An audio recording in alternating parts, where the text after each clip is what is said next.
finish this talk.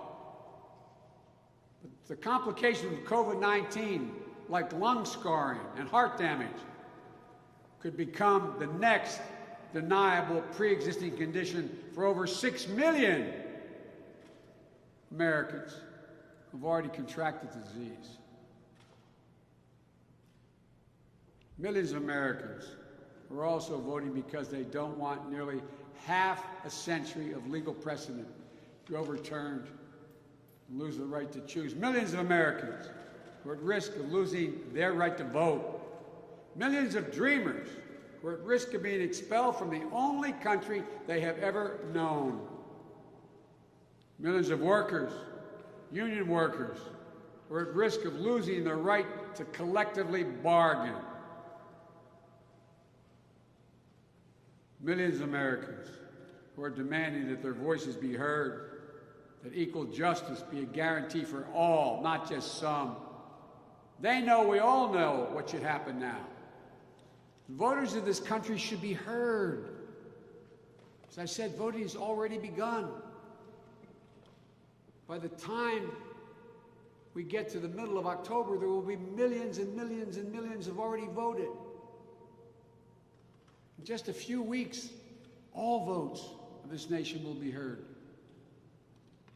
They're the ones who the Constitution envisions should decide who has the power to make this appointment. This appointment isn't about the past. It's about the future. And the people of this nation,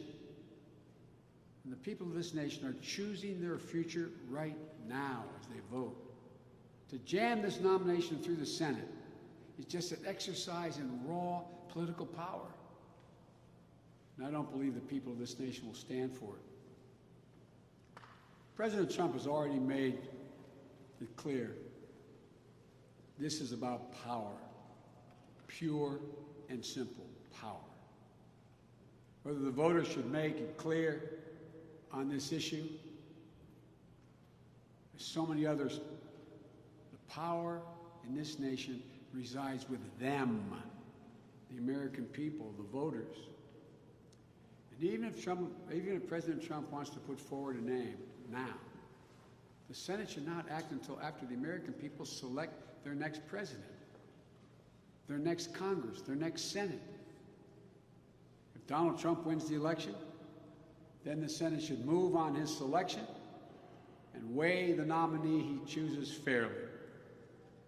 But if I win this election, President Trump's nominee should be withdrawn.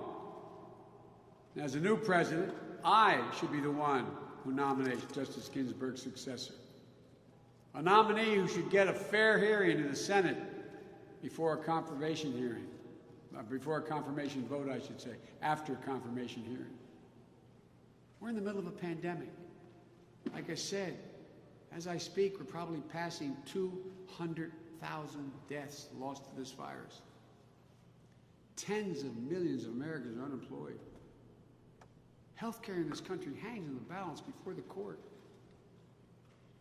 And now, in a raw political move, this president and the Republican leader have decided to jam a lifetime appointment to the Supreme Court through the United States Senate.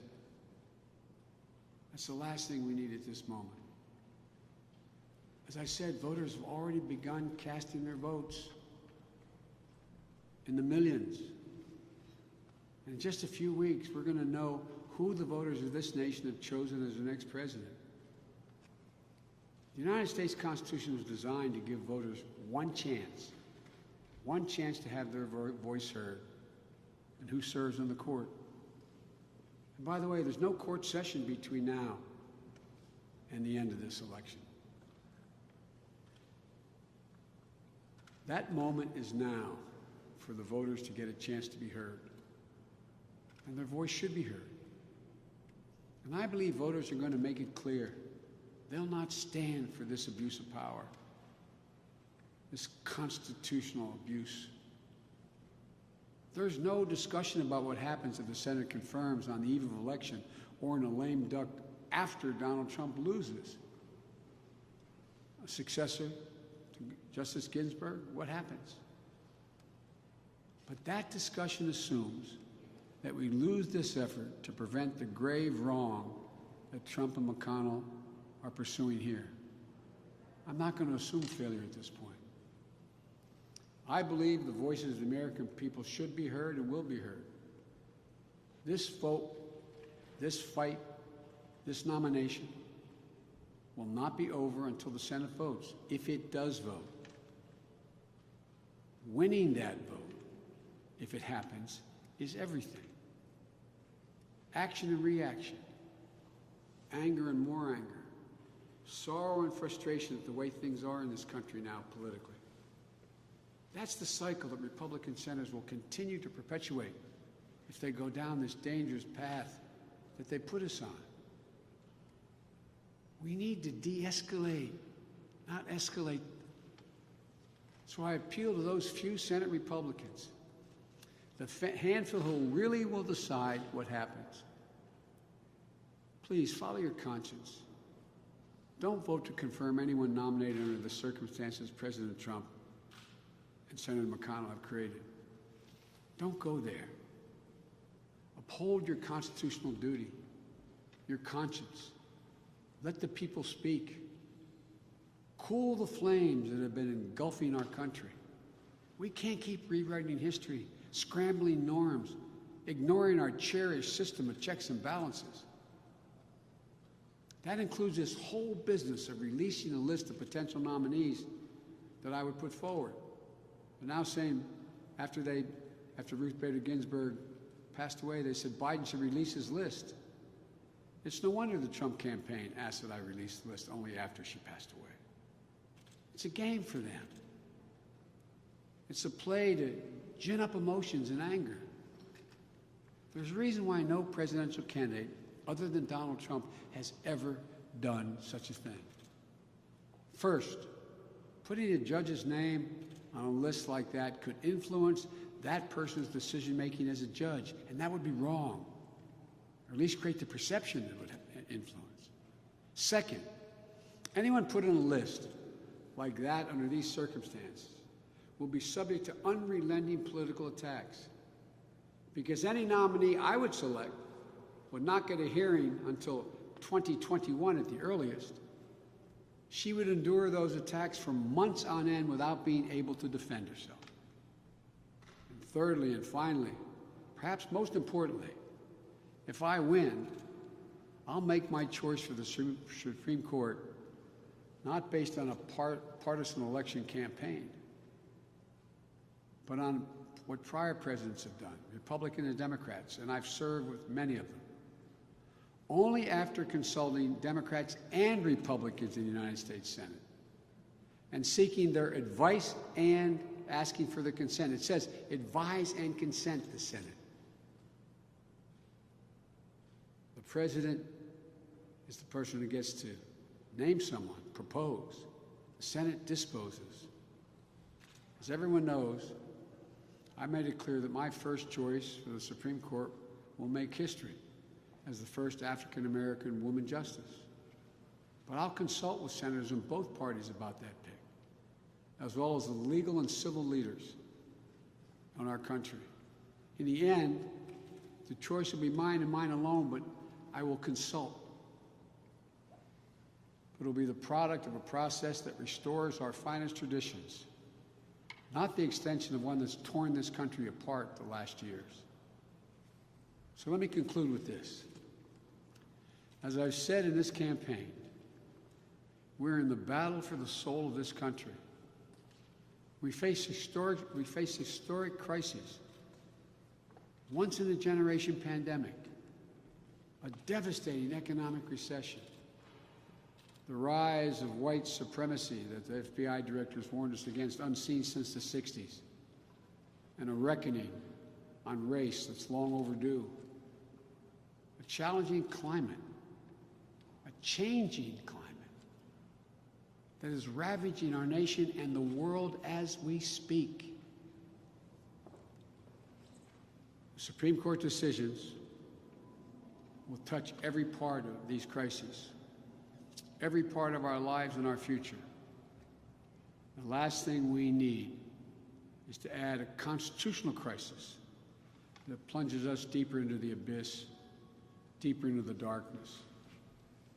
If we go down this path, I predict it will cause irreversible damage.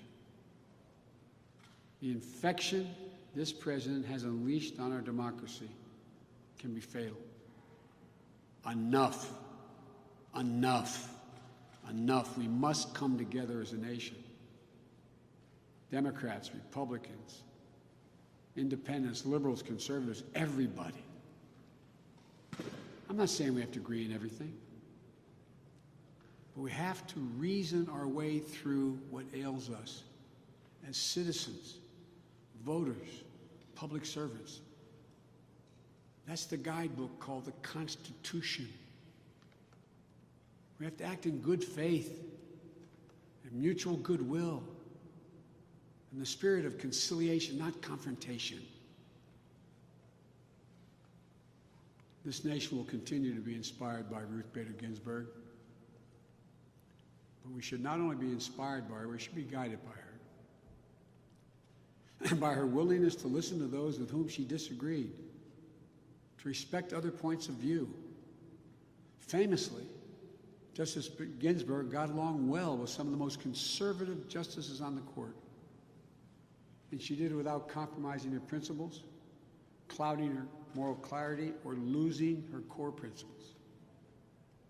If she can do this, so can we.